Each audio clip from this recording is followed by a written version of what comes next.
Howdy, this is Jim Rutt, and this is The Jim Rutt Show.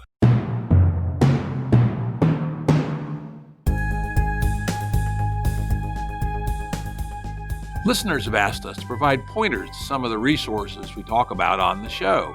We now have links to books and articles referenced in recent podcasts that are available on our website. We also offer full transcripts. Go to jimruttshow.com. That's jimruttshow.com. This week's guest is Morag Gamble, founder of the Permaculture Education Institute. Welcome to the show. Thanks, Jim. Lovely to be here. Yeah, this should be a very interesting conversation. These are, the kind of topics we've talked about various times with various folks, but we're now talking to someone who's been doing it for quite a while. Let's start with the word permaculture. Tell us where that came from and what it means to you. Well, permaculture is a word that's been brought together from originally permanent agriculture, but over the years it's come to be known more as permanent culture because we realize that it's the whole systems approach to how we're living that helps us to bring out a regenerative world. So permaculture itself was a term that was, coined by two guys, Bill Mollison and David Holmgren, down in Tasmania in the late 1970s. So they were exploring what does it mean to actually live at that time, I guess they were calling it a sustainable way of life. How can we actually reduce humans' impact on the world, enable nature to flourish and create food in a way that is going to help to feed the planet, care for nature, and make sure there's enough for other species and people everywhere. So they're the kind of three core ethics: earth care, people care, and fair share. And what it looks like is different everywhere.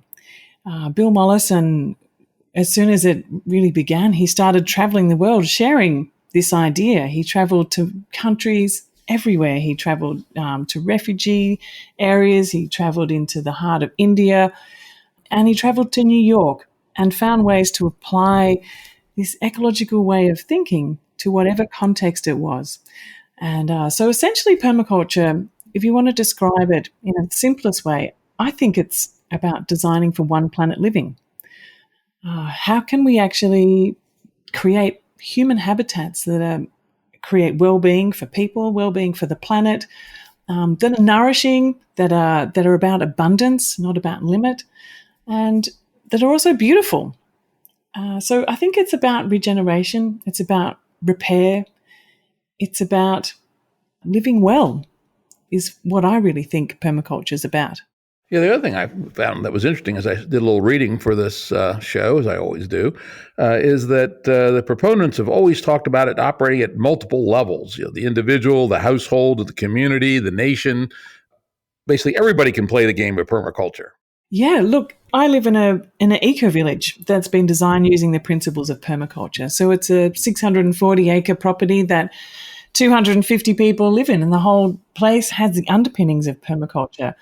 I'm working at the moment with a woman who's doing a permaculture garden on the rooftop in New York. I also work with young people in refugee camps, and they're applying permaculture in and around their huts and creating a community farm.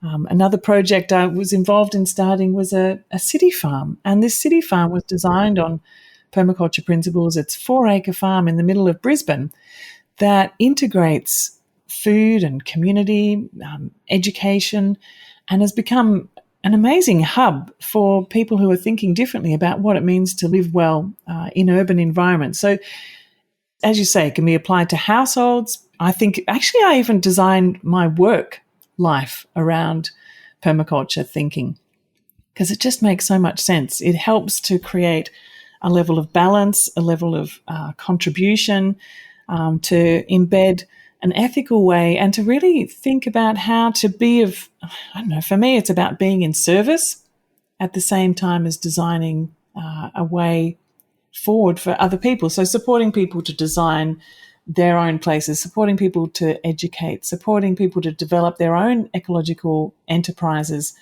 And so that's my work stems from entirely a permaculture approach. So my house, my garden, my work life, even the education of my children has emerged out of this. And not in any dogmatic way, I have to say that up front. It just feels as a natural way of being. It's kind of more of a philosophical approach to being. It's a paradigm, a frame of reference. Once it kind of gets into your elbows and your knees, it just finds a way to flow and influence everything that you do. Some of the things I noticed also is that part of the path we pretty much have to be on, or something very much like this, if we're going to learn to live within the constraints of what Mother Earth will actually tolerate, right? In one of your videos, you mentioned that the typical Australian, I'm sure it's even more so for a typical American, there's 8 billion Australians, we'd need 4 planets to support them all, and that's not going to happen anytime soon.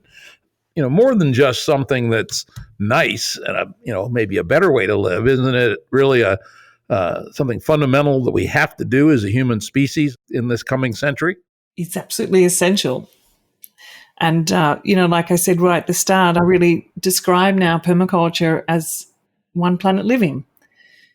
As you said, the ecological footprint studies are showing, 4 planets. I think this is another way of understanding it that helps us to make sense of what's going on as well. That, say, for example, in Australia, our overshoot day, meaning if you look at the whole year, at what time in the year is it that you've actually used up your ecological budget, and that everything that you do from that point onwards is eating into future generations' capacity for well-being, other species' capacity for well-being. Here in Australia, it's March, end of March. So pretty much by the first quarter, that's it. Everything we've done is chewing into future capacity and the ability for nature to sustain itself, or for the planet to be livable over a period of time. So yes, it is absolutely imperative. What I've tried to do over the years, and what I think is important though, is to create such a beautiful alternative and explain and show, demonstrate in all different contexts how possible it is, how easy it is, how wonderful it is. I mean, well, I shouldn't say wonderful necessarily, because, it comes out in all different ways. If we talk about it just as being, it's absolutely imperative, and I think we scare people. I believe that it's imperative and absolutely essential, but I also worry about frightening people too much. I know we need to speed things up, but I sometimes get to the point of worrying that if we frighten people too much, that they won't act. There's some real truth to that. And the other is that, and this is the hard part to communicate. I'm not sure I know how to do it, but you probably have got a better sense of it, which is the sense that we're not really giving anything up if we do this correctly. We're burning a lot less energy, we're consuming a lot less materials, we're destroying a lot less soil every year. But that does not mean our lives as actually lived are going to be any less wonderful. In fact, they might be more wonderful. Well, entirely. And this is really the stories that need to be told. Because everywhere I go, before the COVID lockdown, my world was, I've worked with permaculture in communities everywhere, from, like I was saying, refugee camps to villages in the Himalayas to communities in Indonesia, and also throughout various parts of Europe and around Australia. And wherever I go, I find people doing this.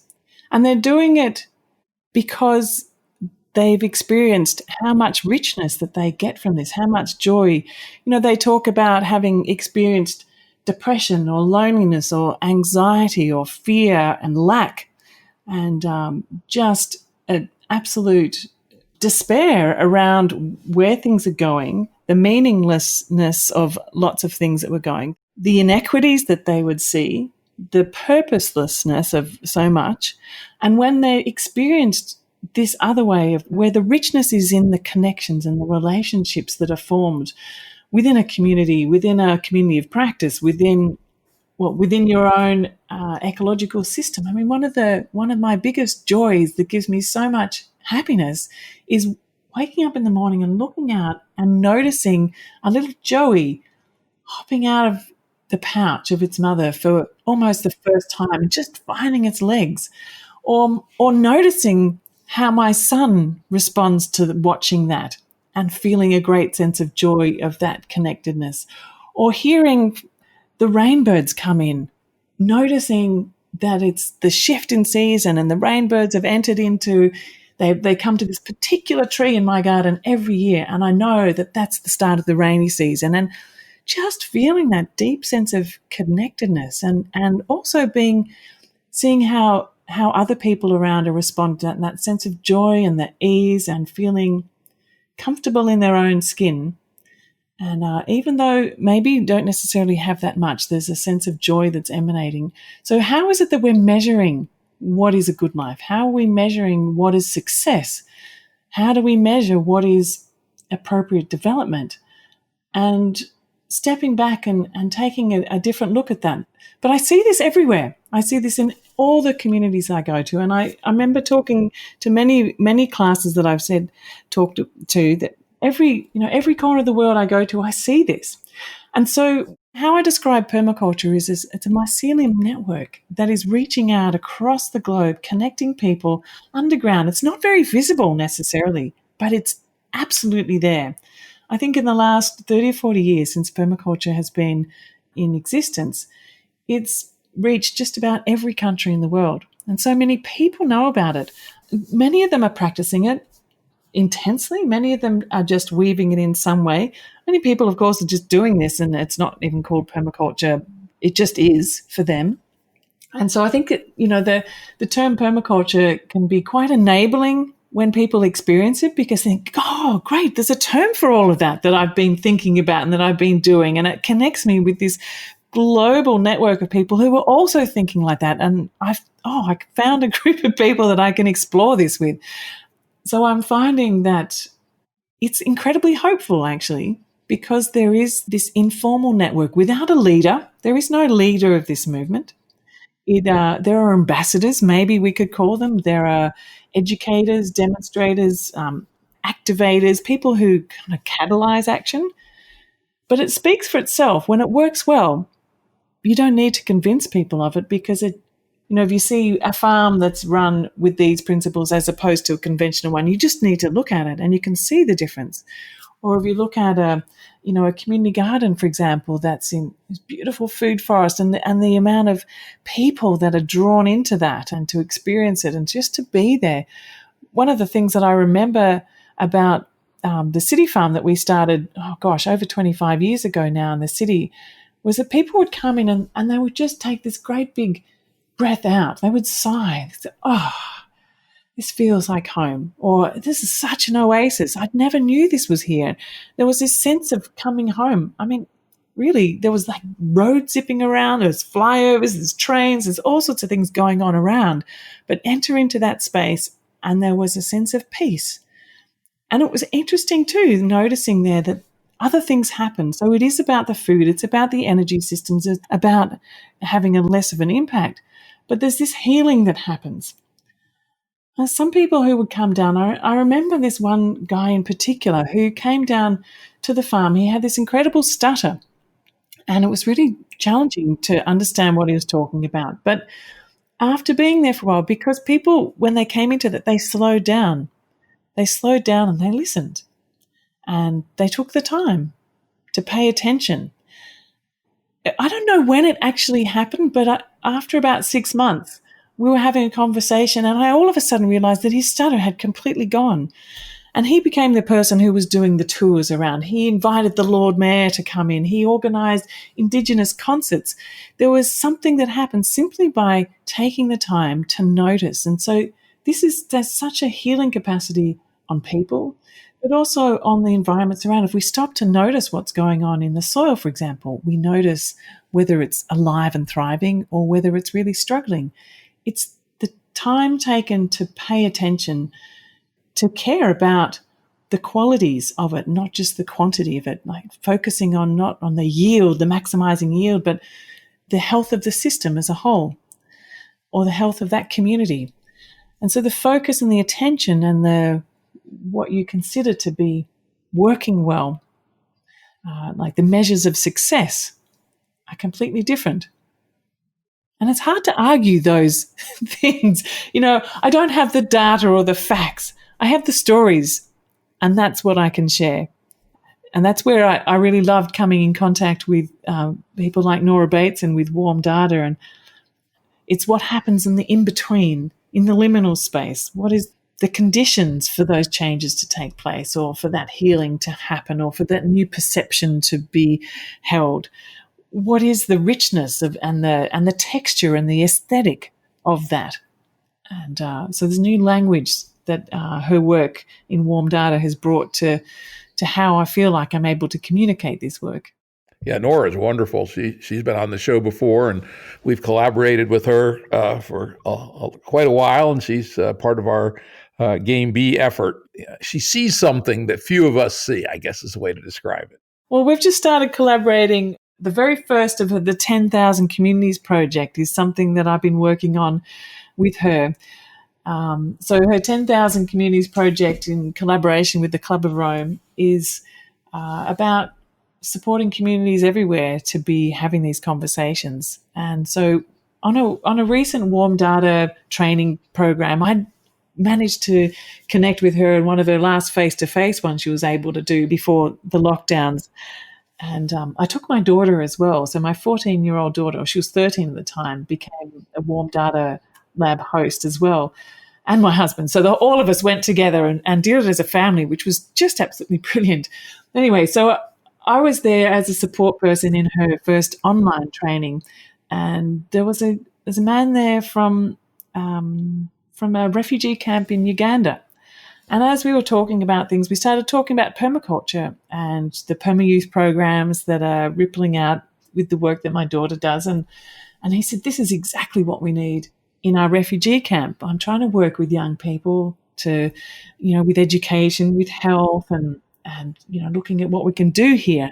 And he said, this sounds exactly what we need. So we've just actually finished last week the first program. So the Warm Data community crowdfunded to support some teachers that I've been working with in Uganda to travel over to the refugee camp and run this youth program. Well, actually it was programmed for women and youth and farmers. It was all different. So it expanded from the youth. There are so many people who wanted to be part of it as soon as it started. We're already planning the next one. So they were learning about ways to, create things like compost toilets and compost systems, and using grey water to then grow food and get perennial food systems, and mulching, and transforming the landscape from being just monocultures and dirt into something that is thriving and alive, and they're able to actually use the resources that are around them to transform these spaces. And while in these refugee settlements, they may be sent home tomorrow, or they may be moved on somewhere else. Most of them, however, have been there for a very long time. So Paulino and many of the other people who we work with in refugee settlements have been there for a decade. So you get sort of to a point, they say, where you just think, well, I'm here, so I've got to do something. So even if you learn permaculture and you move on soon, you have the skills to be able to look differently at where you go back to rebuild, or maybe to have the eyes to look differently at where you're going to be able to transform that.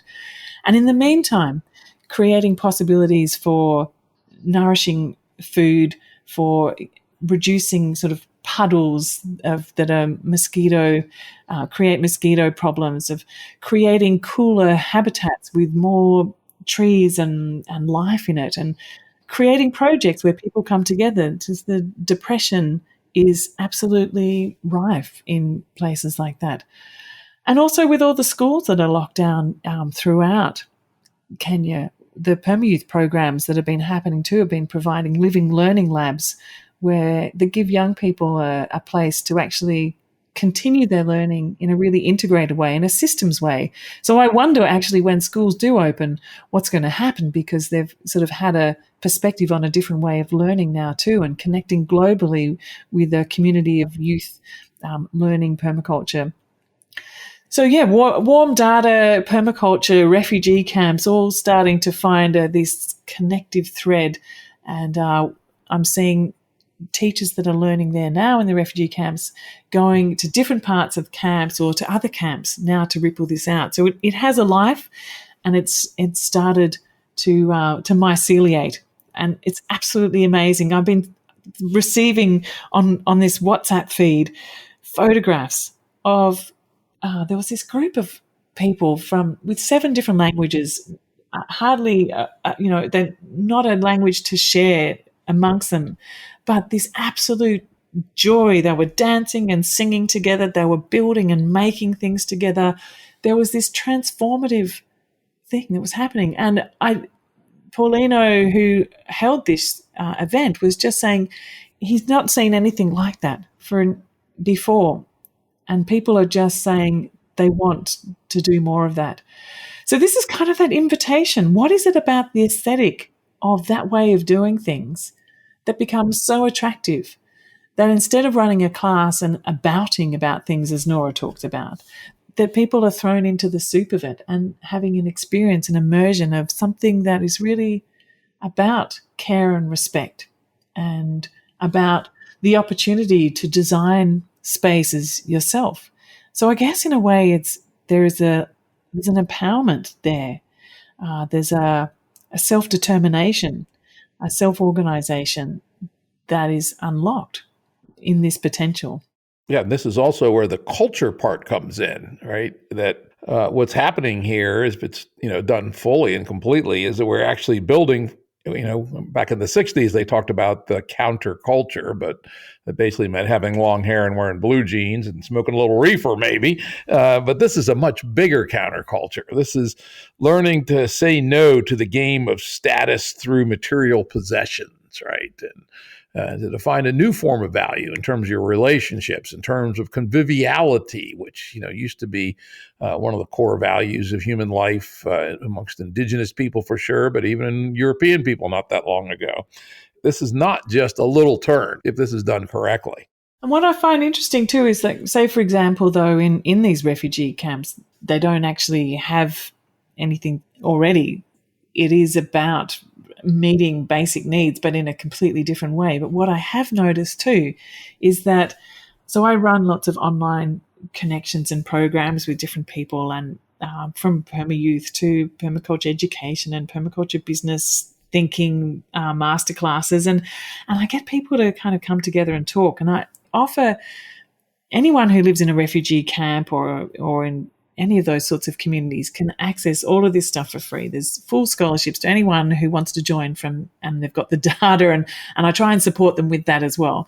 And so they come in, and I ran this program yesterday, and I remember someone actually saying, so there's these refugees joining in people who are trying to start up local permaculture enterprises.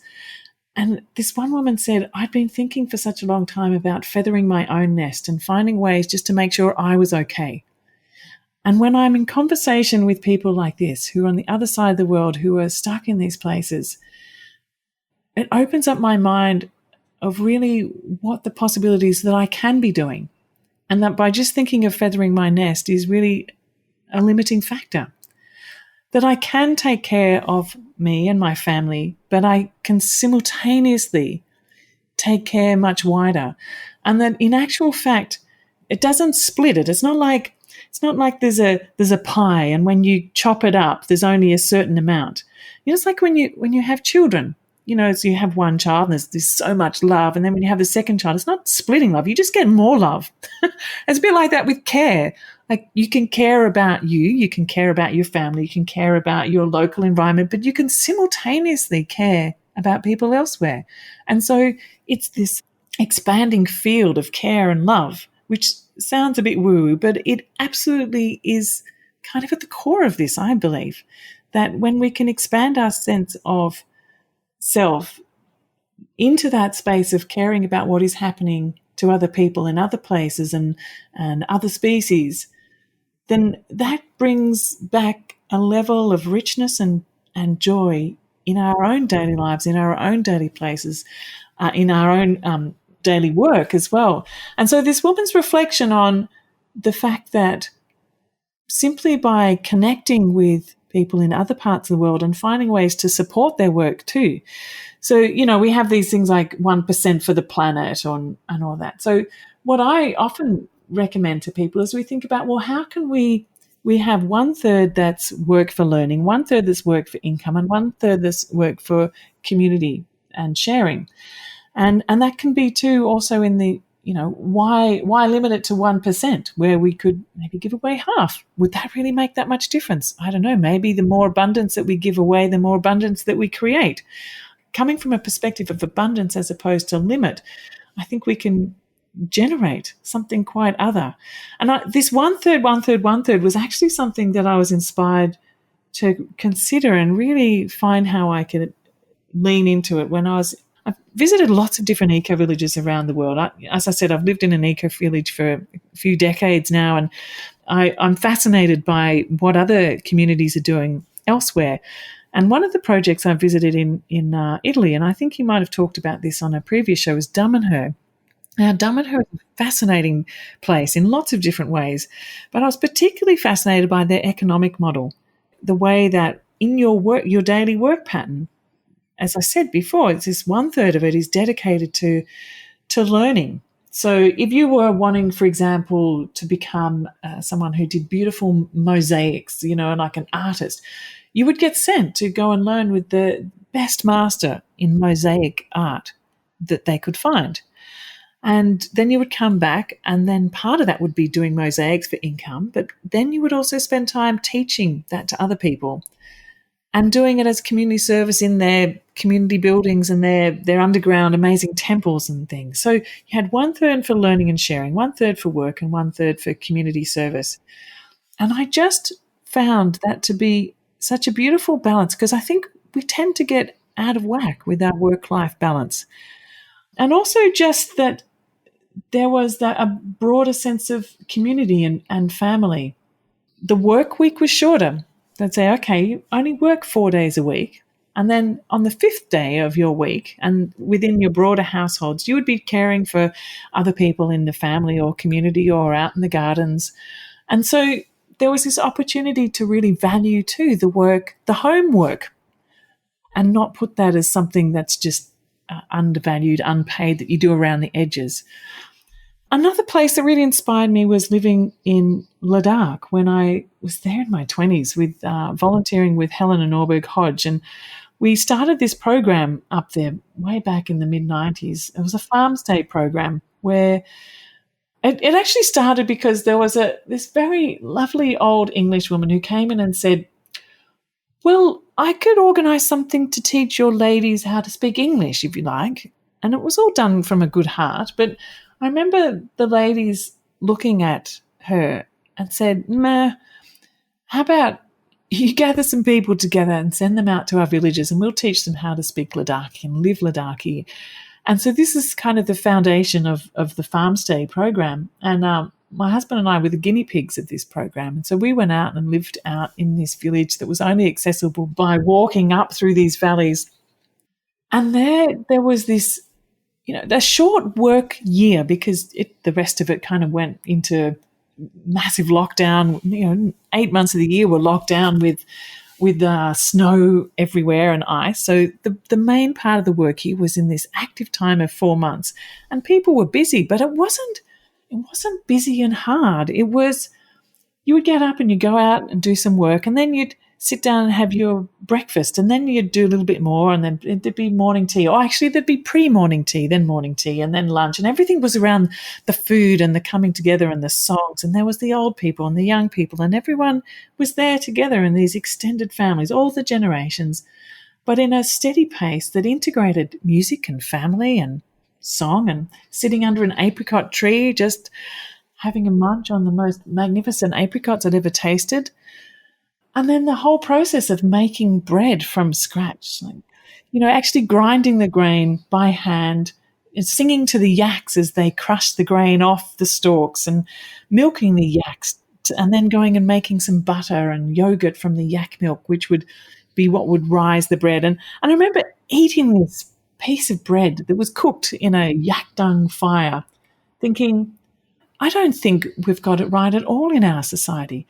I know how to go to work in a job that I didn't like, to get some money, to go to the shops in a fossil fueled vehicle, to go and buy some plastic coated industrial bread containing I didn't know what, and not be nourished by that.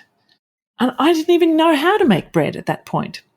And so I was sitting there eating this piece of bread thinking, but I feel much happier this way. There's some deep joy of the deep connections with the food, with the community, with the place, with the water, with the animals. You could actually tell there what phase of farming they were at, because you could hear the different songs. So when there was this particular song as you were singing to the yaks, a song of thanks as they were separating the grain. And then further down, the grain was separated and people were starting to thresh. And there was a whistling song that went with that as you'd thresh the grain. But you had to whistle, because if you open your mouth and sang, you'd get a gobful of the chaff. And so there was a song about that. And there was a whole lot of people sitting around singing with them too. And you just keep taking turns. There was this sense of joy in the work and in the place. And, the monks would come down and get involved at that time too. So there was a practical spirituality element of it too. Anyway, so a long story short, I came back home and thought, there's got to be a different way. How does that way of life and that way of thinking, after spending a whole lot of time at Schumacher College, learning with people like Fritjof Capra, living in Ladakh, experiencing this deeply connected way of life, and then coming back to Australia saying, I wonder what it is that life could look like that had that deep sense of ecological paradigm at its heart and had that feeling of deep connectedness. And the closest thing that I've been able to find that connects all those things together is permaculture. And so coming from that systems thinking background and coming from living in traditional communities like that, it just feels right. It seems to make sense. It doesn't just make sense. It is the sense that you feel when things are right. There's something that happens inside, in me anyway. If I start to head in directions that seem to be wrong, I feel a sense of pain in my body. It's kind of like an indicator. I remember thinking, okay, well, I'll go and do an environmental job in the government, in state government. And I thought that was going to be what my life was meant to be about. I'll help do ecological protection work. And I remember just walking into this 20-story building downtown, having hopped off the train, and I did it for a few months. And inside I was just dying. I don't know. I just didn't feel like I was about what needed to happen, but not actually doing it. And I think it really made me realize when there was all these reports, beautiful reports that were written about all the great stuff that needed to happen. But none of it was happening. The ideas were there, but the action wasn't. So I decided to throw myself into actually creating projects where people could see it, taste it, touch it, feel it, immerse themselves in it, have an experience. And I think that was too an inspiration from spending time at Schumacher College. I was there at Schumacher College in England when it was, in its very early days, right in the first year, I think. I spent time there, probably about a year, with people, like I said, Fritjof Capra and Helena Norwood Hodge came there, and Vandana Shiva and Arnie Ness talking about deep ecology, and Christopher Day talking about building with soul, and was looking at all different dimensions of life. And Satish Kumar, who founded the college, was there, and you would be immersed in cooking with him and meditation, and there'd be music soirees, and I learned how to paint there and wood carve. We did yoga and meditation. There was this living, learning community. And having come out of university into that environment, I realized that actually education needed to happen completely differently as well. That what I learnt in that year there intensely was profoundly life-changing and has actually stayed with me until this day as a point of inspiration, and has offered such clear direction on ways to live and ways to learn, and even ways to raise my children. So I have 3 kids. One of them just goes to the little local school down the road, and he's asking to be homeschooled. Probably next year he will. But the other 2, what we call free learners. They don't have a curriculum. They don't have any assessments. They don't have anything that they're expected to do. But what they create and what they produce is absolutely amazing. And it's through this being connected and finding passions and purpose. And what I've noticed actually is during the lockdown that a lot of people have been exploring different ways of educating because we've had to. And the number of people heading towards this type of education is absolutely going through the roof. But in many places, it's illegal still. Like Germany says homeschooling is illegal. I'm watching as my daughter now, I've created this thing called the Ethos Fellowship, and just informally. So I have a group of young people around the world that work together with Maya, my daughter, and they're learning directly with Fritjof Capra. So they're joining his online course, and then they have meetings with him and chat about everything. They've connected in with Nora. So they've done Nora's online warm data course, and then they have meetings with Nora. But then they also run all their own stuff. So, for example, this young group of warm data teens now meet up with there's people in Europe and Africa and Asia and Australasia, the sort of New Zealand, Australia. And there's this one group that actually joins in with them to have these conversations about what is emerging, what are you attending, what are the things that really matter in the world.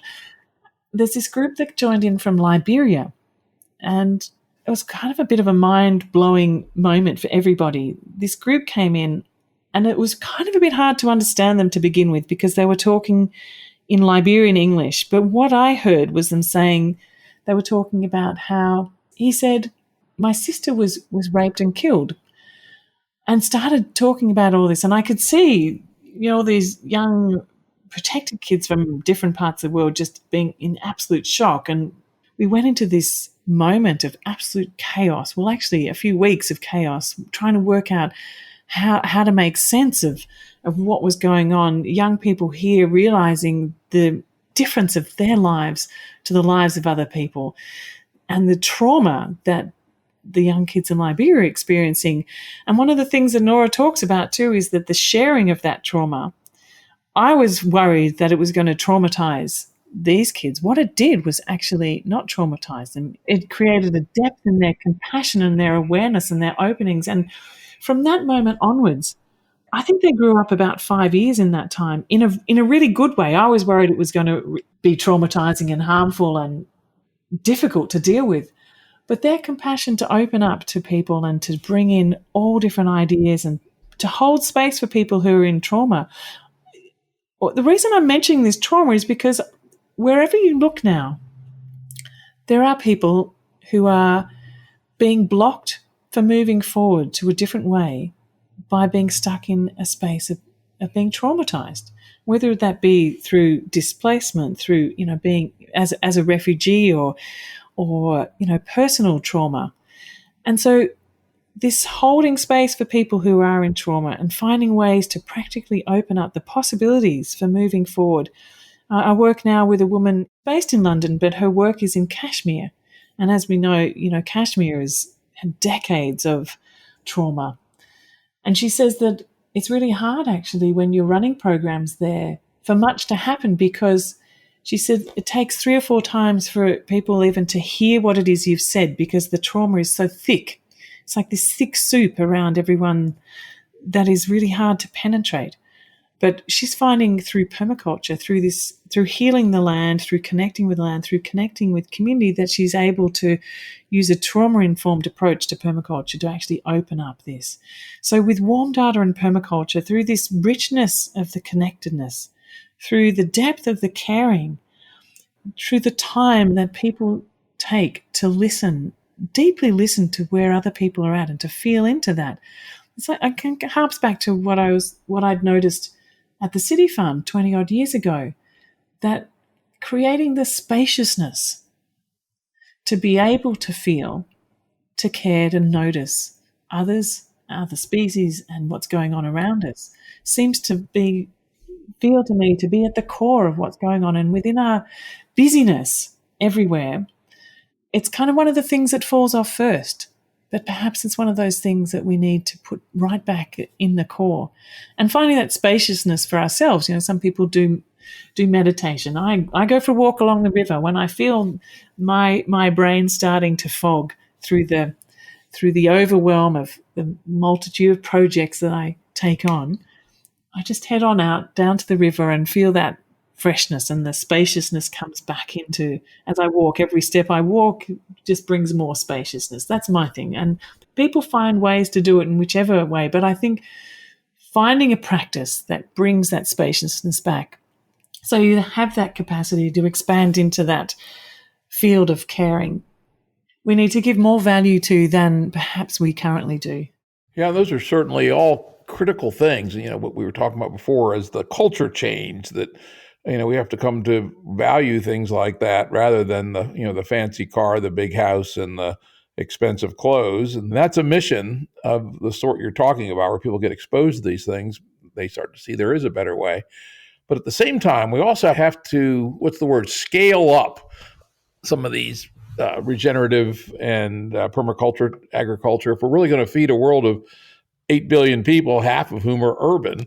One of our neighbors here is actually in the forefront of scaling up permaculture, a guy named Joel Salatin. Do you know about him?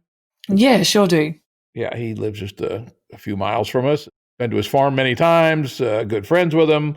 A really, really interesting guy who has taken the idea of permaculture and has come up with a whole series of systems. And we'll talk soon about systems thinking and how important it is to really making permaculture scale. And he now operates a good-sized farm that makes real money and feeds lots of people. And at the same time is building soil at a remarkable rate, providing clean food to thousands of people, and has really taken these ideas and taken them to the level where they could actually be done by lots of people. And there are now people who are taking his methods and deploying them all around the United States and I suppose other parts of the world. I think what you're saying is absolutely right. And the model of a smaller scale farm than the massive farms is actually the trend that we need to head in. We have so much degraded farmland everywhere around the world. And these regenerative methods, the ecological restoration methods, is what's needed to bring these back into life. And we can do these in and around urban, peri-urban areas as well as the, not too far. I think the closer we can bring these farms into the cities, the better, because it means that we're not having to transport the food such long distances. There's a group here in Brisbane called Food Connect, and they've created this incredible model that I think works really well. So what it does is it creates this local food system. And I know what Joel does is he's got lots of different enterprises within his own farm and connects with other farms too. And Food Connect and Joel Salatin are good friends as well. And he's come and spoken at their Food Connect shed. So what they do is in the city, they've created this hub, this sustainable food hub. And they actually even bought this building, but they bought the building differently. Instead of it being bought outright and they own it, they put it into community ownership. So embedded that principle of community ownership there, and that it was instead of being shareholders, we were careholders. And interestingly, 95% of the careholders are women. So we each put in somewhere between $500 to $10,000, and within a space of a few months raised $2 million to buy this building that this sustainable food hub now actually operates out of it. I should actually say regenerative food hub, because that's what it is. But when it started out, it was originally called a sustainable food hub.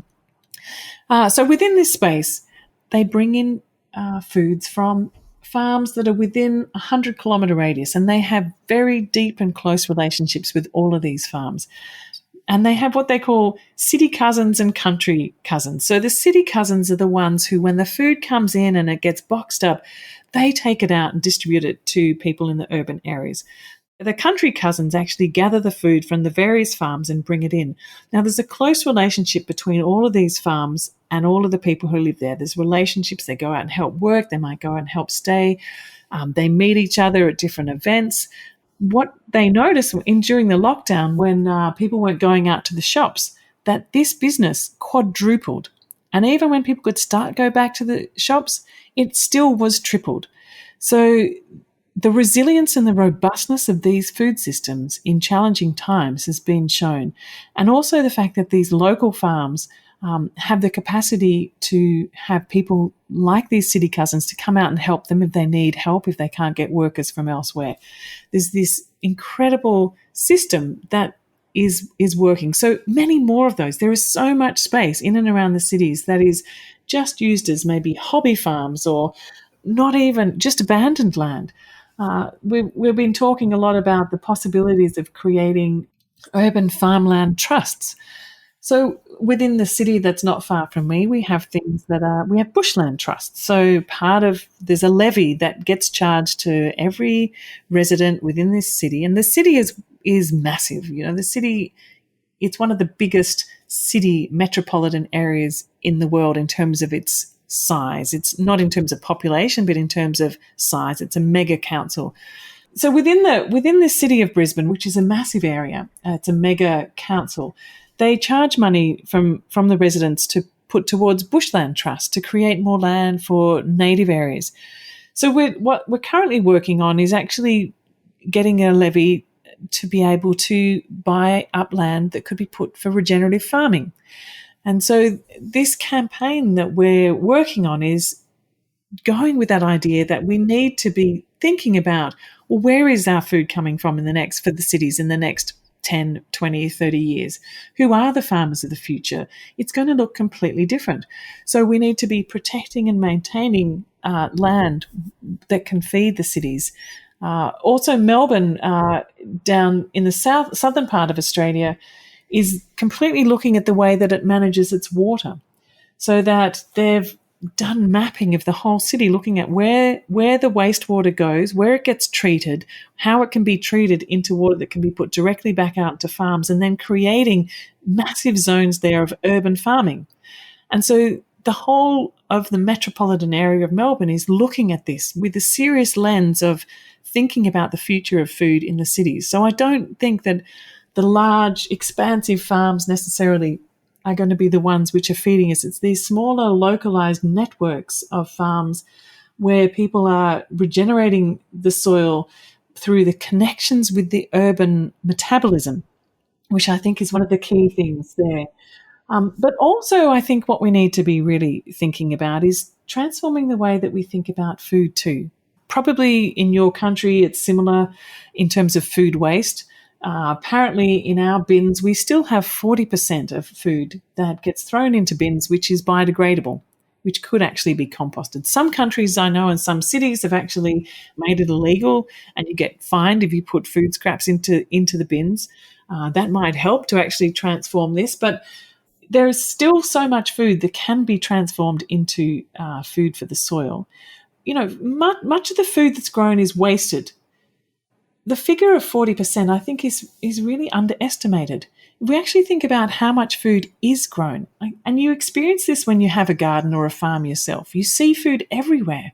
So, for example, in my garden out here, I'm looking at it now, there's some self-seeding pumpkins that have taken this beautiful patch. And so when you look at it, I often have groups come out here. I run perma-youth camps and school camps for kids as well. And I say, where can you see some food out here? And, see what you can find that you could harvest for lunch or dinner. Say, no, I can't see any food.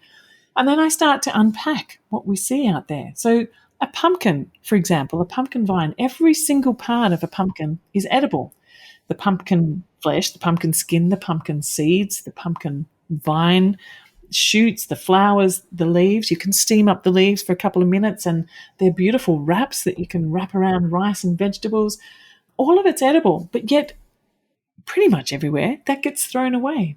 Same with sweet potatoes. We grow the sweet potatoes in farms and then they use chemicals to kill off the leaves, and then so it's easy to harvest the root. But in actual fact, the leaf is more nutritious than the root itself. So we throw away or we kill or we poison much of the food that's grown. And then there's all the, you look around in the in-between spaces. So if you look at the liminal space of your garden, you find those unexpected plants that could be a weed or it could be a self-seeding coriander or a parsley that's popped up, and there's all this extra food. Every now and then I find patches of turmeric popping up, or When you create this regenerative garden space where the soil is alive and the seed bank is within your soil and the perennial plants are finding their own niches, in a small space just around your house, there is a remarkable amount of food. With a couple of chickens and a perennial garden, you can actually grow much of the food that you need on a daily basis. And then we're part of collectives. So we have a little collective dairy going on here, which this morning was our morning. So once every fortnight, it's our turn to go and milk the cows. And so there's only a few cows, and that's enough. We've got a little small paddock with a few cows, and that gives us enough milk to make our cheeses and our yogurts and have milk for a couple of weeks. And every other day it's someone else's turn. That comes back around to us. This way of growing and seeing food differently, seeing our plants differently, thinking differently about how we're sourcing our foods, thinking differently how we relate to the farmers and create networks of those farmers, or even contribute to the buildings which facilitate the trade and supply of that food. It's actually entering into a deeper and closer relationship again with that, rather than just seeing food as a commodity and looking at the parts. I used to be a food politics lecturer at Griffith University, and I remember talking about at one point about chicken, because often in the Western world, in the privileged world, we eat the chicken breasts is the main part that people want. But what about the rest of the chicken? What happens to that? And so the rests, they're called, often get frozen and sent over to poorer countries. So then they get frozen chickens that have been grown in ways that are not necessarily the most healthy way. So the chicken that you would get from those would not be the same quality as the wilder versions of chicken that they would be growing themselves. So they get an inferior product, and their own chicken enterprises get disrupted. And therefore, the manures that they get from their chickens that they would have grown isn't there to be able to put back into their food system. So it's a disruption of the whole system and starts this unfolding, and we all become consumers of poorer products. It's throwing ourselves back into the mix of that and being part of the food growing. Rob Pekin, who runs Food Connect, talks about how if just 10% of the people started to grow food, our food system would be transformed. And that doesn't mean that 10% would have to be farmers. Even if we became part-time farmers or part-time facilitators of these kind of food systems, it would be transformed. I often encourage people to grow whatever they can, even if it's on a balcony or a windowsill or something, because the simple act of connecting with growing helps you to realize the seasons, the soil, what it takes to grow food, to revalue the role of farmers, for example, as well. And to put in mind thinking, well, what is going into my food? To be asking the questions about it, because I think we've been living in what I call this pastoral fantasy. You go to the store to buy and I know Joel Salatin talks about this too. You go to the store and there is this pack of eggs, and you know that they've come from dreadful cages and confined conditions, but yet there on the packet is this picture of chickens happily roaming through some fields of green. It's a lie, but it's there, and that's the fantasy that we want to believe when we pick up that packet of eggs, to go, oh, they were happy chickens, and that means it's going to be healthy food, but it's not. And so I think we need to uncouple ourselves from this fantasy. Yeah, chickens are a good example too, because, easy to raise chickens even in town. And it's been a big trend here in the United States for the last, 12, 15 years, that town after town has legalized the keeping of chickens. Even our little city, about an hour away, about 6 or 7 years ago, said, yeah, you can keep up to a dozen chickens, but no roosters. Yeah. We have the similar thing. I don't know if the chickens ever got made illegal, the roosters, of course, but we had a situation for a while here in our city where it was illegal to have water tanks.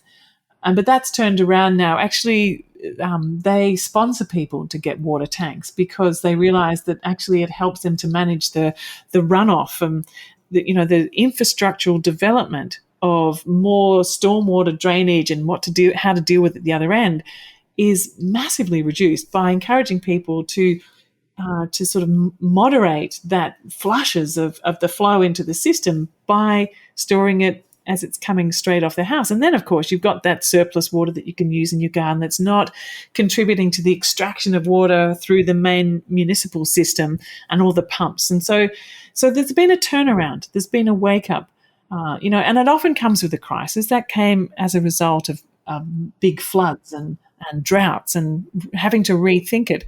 And we are in this moment now of crisis. And I think we have a possibility to rethink so many different things. I mean, I know that people wanted to have chickens here in Australia. You probably had the same experience that when the lockdowns happened, the first rush was the toilet paper rush. The second rush was the rush on seeds.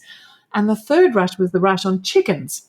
And so it was almost impossible to get seeds or chickens to start your garden. So one of the things that I was doing for a while was I did a whole series when lockdown started of these Facebook Lives about, okay, you want to grow food, but you can't get any seeds, like how to grow things from things you could buy in the supermarket, or seeds from the culinary aisle, or how to sprout things that you could, your lentils that you would cook into soup normally. How can you grow food from the stuff that you just normally buy in the store as food itself? And that can then amplify the amount of food that you can get. Take a few potatoes, a sweet potato, a turmeric, a garlic, take the bottom of the celery and sprout that, and you've got greens growing right there on your desktop. So there's lots of possibility, even in tiny spaces, to grow a huge amount. But chickens are, I think, a really important part of getting a thriving food system because, of course, they provide you with the manure. But I was just thinking in terms of actually feeding them as well. Rather than having to import food, you've got the food scraps, you've got the bugs from the garden. If you've got a worm farm processing your food scraps, you get that, you get to feed some of the worms to the chickens, and that's high protein. And I make them up little fermented breakfasts of all different sorts of seeds and foods, which helps to break down. And, you grow these grains and you ferment them, and then you offer them to them, and then they produce eggs and manure. And I actually throw a whole lot of stuff into their little pen and with a whole lot of mulch. And so basically they do the compost for me too. So there's the mulch in there, the manure and the food scraps. They scratch it all around. All I've got to do is rake it up at the end, and there's my compost. So they do an enormous benefit. Having a few chickens and a small perennial garden can transform your sense of abundance. During the lockdown too, people would come into my garden and I'd just be handing out bouquets of cuttings that they could take home and plant in their garden. And my garden didn't even notice the difference because basically it was just trimming the surplus. And this is the thing about perennial plants is that, you leave what I call the mother in the ground, and you just keep taking the abundance, the surplus leaves, the shoots that come off. And people ask me, well, how much food do you grow in your garden? I have no idea how much food I grow in my garden. It's just always food there. And again, it's this idea of, well, what's the yield? Well, the yield is, like, if I keep plucking my tomatoes every day, they'll keep producing more tomatoes. If I wait and I just have varieties that I just harvest all at one time, well, I can have maybe 10 kilos off that plant and then it's finished.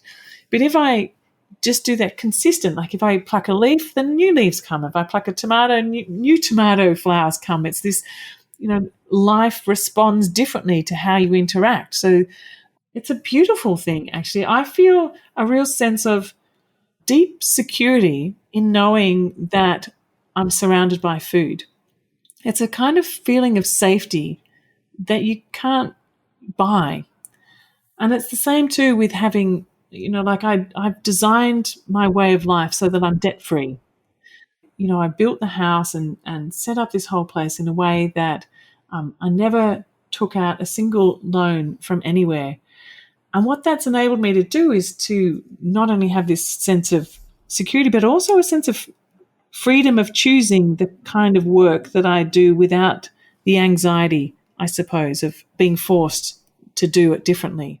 Yep, that's a key part of it. I mean, and unfortunately, so many people are caught deep in the debt trap, and it's really hard to get out. My wife and I were also extremely disciplined. We had relatively modest student loans, which we paid off quickly. We each bought one car, our first cars, and then we bought one house, our first house, which we paid off in 7 years. Never borrowed a penny again for exactly that reason. You don't like working for a company, tell the boss to pound sand. If you're up to your neck in debt, you can't do that. And I have been telling college grads that in a little talk I give called My Famous Career from time to time. Don't buy shit you don't need, because it's like a ball and chain around your foot, right? Okay, you have furniture that matches. So what, right? You're $30,000 in debt. Well, that means you can't do what you want to do in your life. The man owns you. Absolutely. The freedom that I've had to be able to, and my family, to be able to contribute where I want to set up, all different sorts of programs and ideas and follow dreams and passions and ideas, and to, to travel as well, but not to do without. I never feel like I'm doing without. My chairs come from the tip shop, and they look fantastic. It's amazing what people throw out. My office table that I'm sitting at now, I think I picked up for $15 from a local garage sale. And my mum, when I was 16, my mum and dad bought me a sewing machine for my 16th birthday and a series of lessons with the seamstress down the road.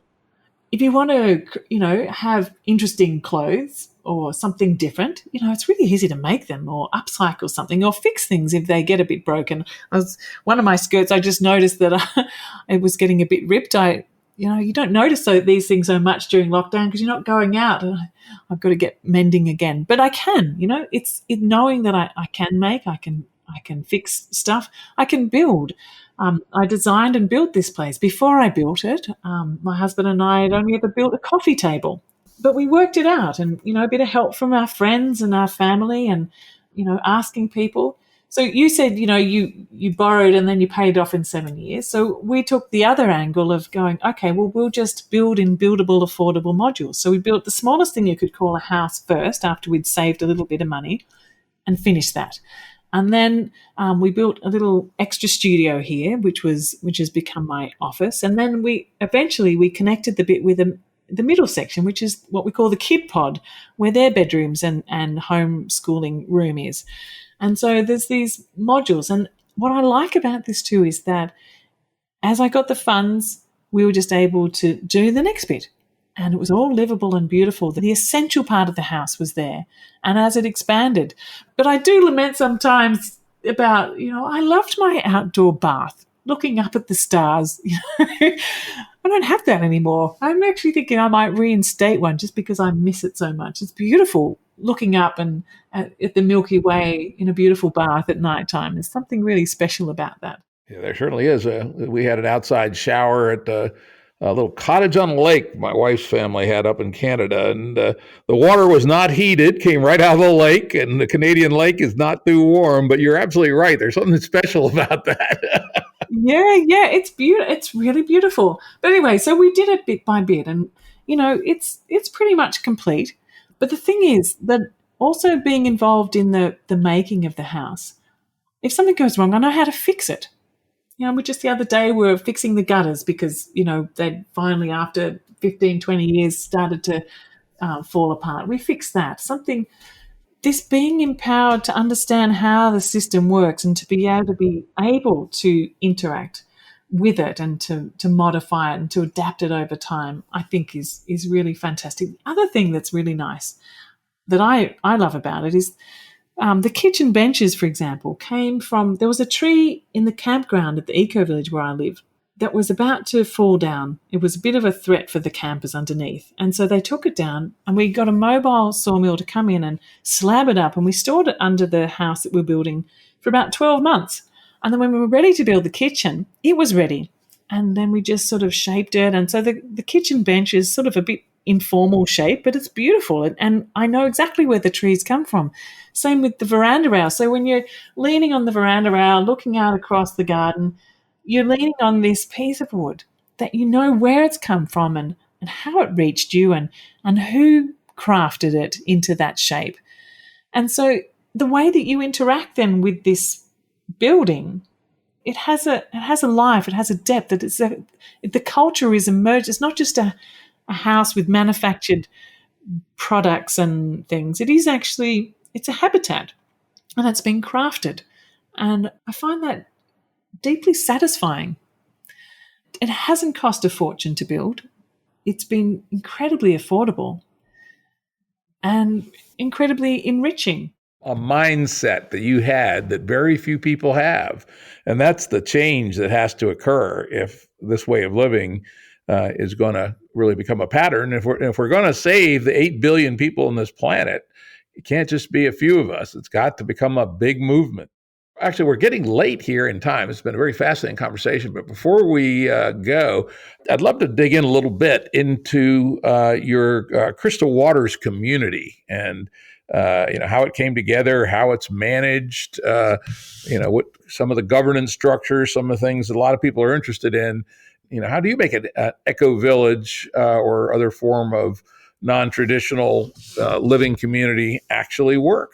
So maybe you could start with sort of the beginning, or at least as far back as you go with it, and where the idea came from and how you do what you do there. I've been here for about 21 years, but I've been coming to this village for probably about 27.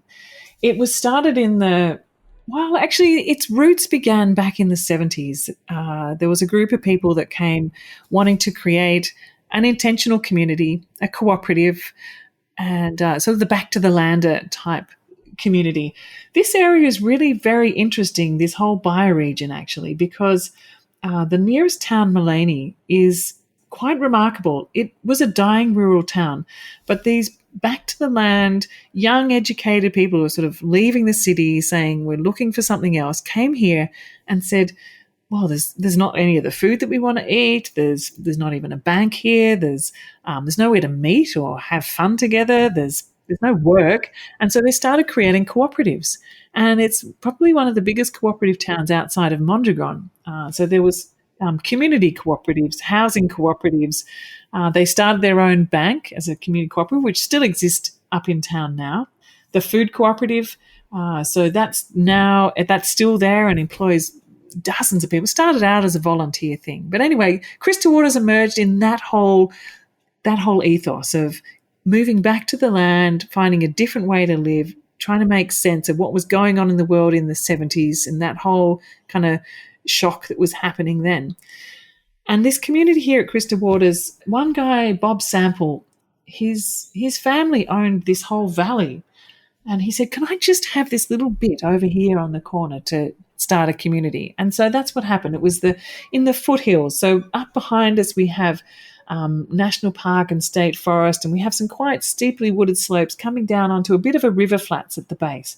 And so it wasn't the best farmland, which is fine for the village to start. We do have some beautiful river flats that are set aside as agriculture. But anyway, so it worked for a while, and up to about 100 people came. And then the whole thing just collapsed. It collapsed because there wasn't any real structure understanding about or equity in what they were calling sweat equity. And people wanted to leave. How could they get their money back from the energy they put in or the little shack that they built if there was no title on it? And it was just, how did the water system work and how did the road system work? It didn't really. It just kind of was very ad hoc.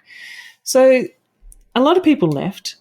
But the remaining people decided to look differently and think, well, what can we do? They'd heard about this thing called permaculture, and they said, I reckon if we design it using permaculture principles, we might actually get a sense of how we can think about this landscape as a whole and manage it far better. And so they invited a team of permaculture designers in, and this is what we have now. So between 1985 and 1988, the design took place. And it was a big challenge because at that time, rural land here in Australia, in this part of the world, one house for 100 acres.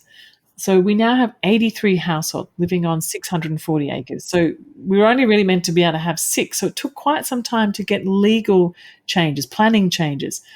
was actually a real innovation in creating a different type of structure. So they took the strata tidal plan, which is looking at, well, how do things work in an apartment building? So you have your individual apartments that you own yourself, but then you have the shared thing like the lift shaft or the grounds around it, and then just flattened that onto a rural landscape. So what happens is we each have about 1 acre that's our own. So I have 1 acre that I own freehold, and this is where my house is and my main permaculture gardens wrapped around the house. And then 80% of the land is common land. So 14% is owned privately in these little spots, and the rest is common. So the remaining 6 is a cooperative.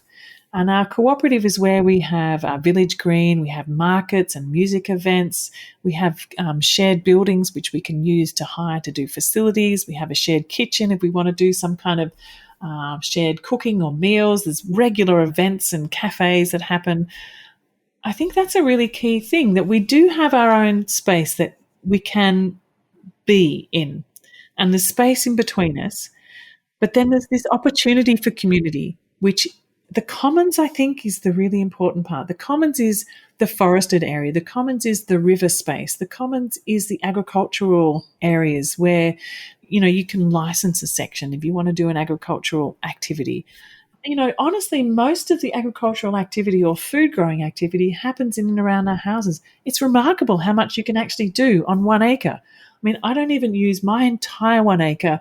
Maybe half of it I use for food growing and food forests and the chickens and the house. And then the other half is a wildlife zone. So I've planted a native bush tucker area that attracts beautiful, birds. We've had a bird enthusiast here who monitors the birds, and he's counted 170 species of birds. And so we plant for nature as well. We design and plant. So we don't have fences around our 1 acre. So we have this beautiful movement of kangaroos and wallabies that just flow through the side, and we design around them, just don't put our gardens around them. I made that mistake early in the days and planted a few things up, and they got well and truly jumped on, and I learnt my lesson well to notice kangaroo pathways. I mean, actually, to protect the wildlife, we have a policy here where we don't have any cats and dogs. It's not like we don't like cats and dogs, but we notice when they come into the landscape. You can hear when a dog's come in. You can see the kangaroos fleeing to the tops of the hills. The bird sound is first. You hear the birds going off. They set the alarm, and then everything changes. There's this tenseness that happens. We also have amazing amount of ground-dwelling birds and the rails and the quails, and there's monitor lizards and all the life that's happening. And so what we've noticed is that in 30 years, this place has been able to regenerate the forest, the waterways, the community in this valley where, it had been emptied out of people. The older farms had closed down, and it was really just this big open space with not much going on. So it's brought back in the life and the richness into this space. And the music, what I love about it is that so much happens, but actually with very little money changing hands. I often actually forget to take my purse with me when I go to town, because mostly I don't need it down here. And thankfully, my bank is that local community bank, and I walk in and I say, oh, I've done it again. And they'll just give me money. I don't need to even show any ID because it's all in my purse. It's at home anyway.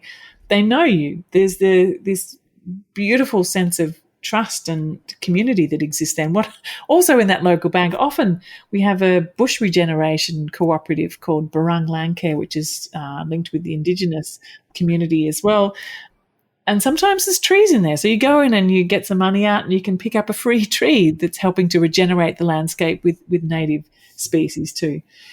Not having fences around this space means that the bottom part of my block, that the other half that I'm not using, as well as the bush tucker plants, it's a kangaroo field. And like I said at the beginning, one of my greatest joys is actually waking up and seeing those animals just around me on a daily basis and feeling like I'm one of the species that inhabit this space. And so the way that we manage it, we have a body corporate that, like any other kind of place where there's multiple people living on one property.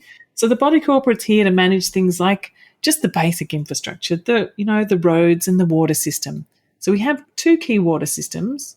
One is we have pumps that pump from the river up into some high tanks, and that gets fed down by gravity to every single household. And that's also for fire. So that's our fire hydrants that are around every house. And I use that water in my garden. But I actually aim not to use too much of that water because I know that it's coming from that river.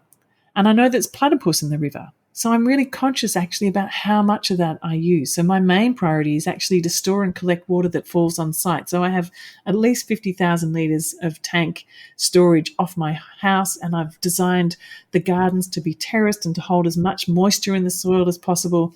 So by being directly connected and seeing where your water comes from and where your wastewater goes, shifts how you behave on a daily basis just by knowing that your impact matters.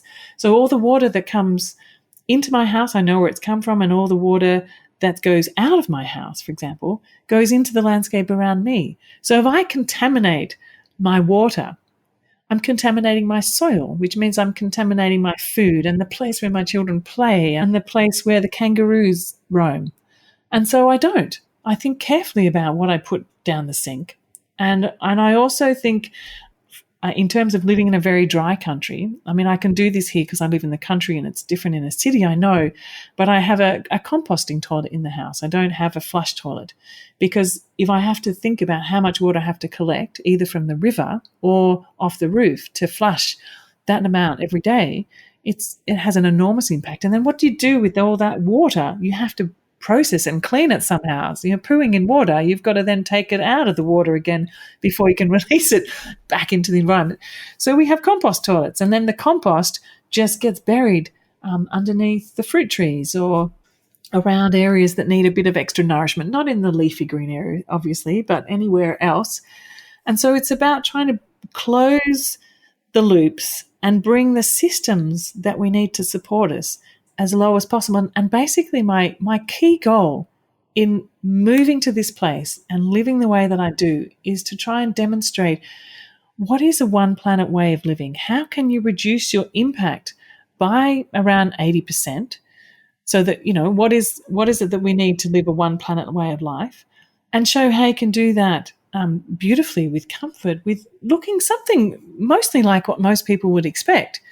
But there's differences in where things come from, how things are processed, where the food comes from, where the water comes from, how you deal with the waste, where the clothes come from, how the transportation happens, how the energy happens, all that basic infrastructural thing. And I think that is one of the most interesting part. When people come here, they go, oh, so it's not really that hard. One of the things that when I run programs for young people, teenagers, I invite groups to come up from the city, and some of them are from quite wealthy communities. And we have this finishing circle, what is it you're going to take away from your experience here over the last few days? And one kid, it stuck with me because he said, I really had no idea there's other civilizations like this so close to the city. And this idea that he had struck that it was another civilization, that was a whole other way of being. And then other kids say, well, you know what? It's what you've shown us is actually how easy it is. I can do this. I'm going to go home and do this right now. And I've even noticed we've been teaching this same one particular school for 20 years now. And some of the kids who've come through our programs come back later on as teachers there and say, what we learned here actually changed what we wanted to do at university. It changed the type of focus that we wanted to have.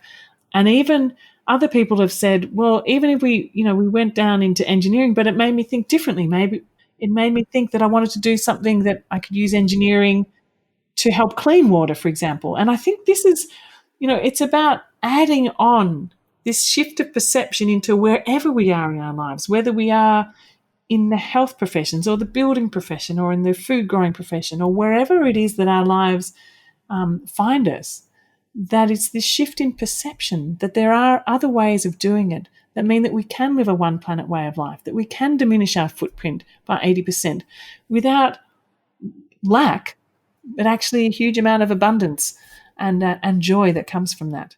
Sounds like a beautiful vision. Now, of the people that are living in your Crystal Waters Village, how many of them are making a living there on the land, either by remote work or by, agriculture or forestry, et cetera, versus those who work off the site? That's a really good question. There's so many. There's about 250 people who live here. Some people are retirees, so they're self-employed. Some people are young mums, so they're mostly focused on education. Those of us in the sort of that middle sector there many of us are now actually working online as well as doing work in the land. So some people are in education, some people do design. There's a lot of people who make a living doing things like building, timber area. So for example, when I went to build my chicken house, I just walked over to the wood lot and had a chat with the wood guy, and we picked out the right trees that we thought we'd want, and he tagged them. He said, come back tomorrow, and he had them ready. But that itself is not enough to generate enough money. We have to wear many hats. And what we're trying to work is these clusters of enterprises. So there's people who run little cafe or courses, who link with the people who grow the food, who offer the accommodation, who do the artwork that sells in the little shop, or run music classes, or the choirs, or do massage or acupuncture, aromatherapy, feng shui, permaculture design. Many of us wear many hats. My work, I've found mostly of recent times, and particularly since I'm not doing so many face-to-face things now, is through online education. And we've just started to thread through it. We've created a community internet system, which is just actually being installed now, which will open up the doors for many more people. Some people go out, like there's a community nurse that goes out, there's someone who's a social worker, someone works in local schools. So there's a balance of people who are going out, a balance of people are staying in, and then a number of people too who are just living a very, very quiet, simple life and choose that as their way. Mine is kind of the opposite. I'm more of the outreach kind of person, always looking to share and speak up about this as a possibility, because I think there's one thing actually living this way of life, but in order for this idea, as you're saying, to scale up, we need to be talking everywhere. So I can see how this kind of approach can be applied in humanitarian conditions. I can see how it can be applied to shifting our businesses. Many people are focusing now on more home-based businesses. I'm working with groups who are particularly setting up community farms in urban areas, so looking at creating local food enterprises. The possibilities are just endless with this, and it's really up to our imagination and our creativity and our possibilities of collaboration. Rather than being in competition, it's like seeing where those little networks of possibility or those collaborations, or how we can, work together to create mutual aid, but in an enterprise. And that seems to be what makes sense. And that's the culture of this region, with the way that everything emerged in the 1970s with the cooperative movement. And it still is at the heart. Things have changed. People are running businesses now more than cooperatives, but they have a social enterprise focus. And I think that is really a central part of our culture here. Well, Morag, I'd like to thank you for a very inspiring conversation. This has been wonderful. What a wonderful way you have figured out how to live, and you help other people figure it out too through your educational programs. And listeners, there'll be a link, as usual, on our episode page to the Permaculture Educational Institute. You can learn about some of the programs that are available where you too can learn to be a permaculture person. Anyway, that's the end of our show. So thanks for being on. Production services and audio editing by Jared Janes Consulting. Music by Tom Muller at modernspacemusic.com.